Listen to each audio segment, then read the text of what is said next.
നമ്മളിപ്പോൾ മ്യൂണിക്കിൽ മെറിയൻ പ്ലാറ്റ്സിൽ ഇവിടുത്തെ ക്ലോക്കിന് ഫ്രണ്ട് നിൽക്കുകയാണ്.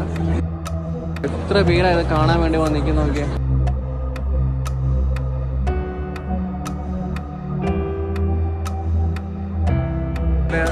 ഷെഡ്യൂൾ ചെയ്തേക്കുന്നത് ആഫ്റ്റർനൂൺ 11 പിന്നെ ഈവനിങ് 5 പിന്നെ നൈറ്റ് 9 ഈ ടൈമിനാണ് ഇത് വർക്ക് ചെയ്യാൻ ഷെഡ്യൂൾ ചെയ്തേക്കുന്നത്. യെസ്, അതിപ്പോൾ വർക്ക് ചെയ്യും.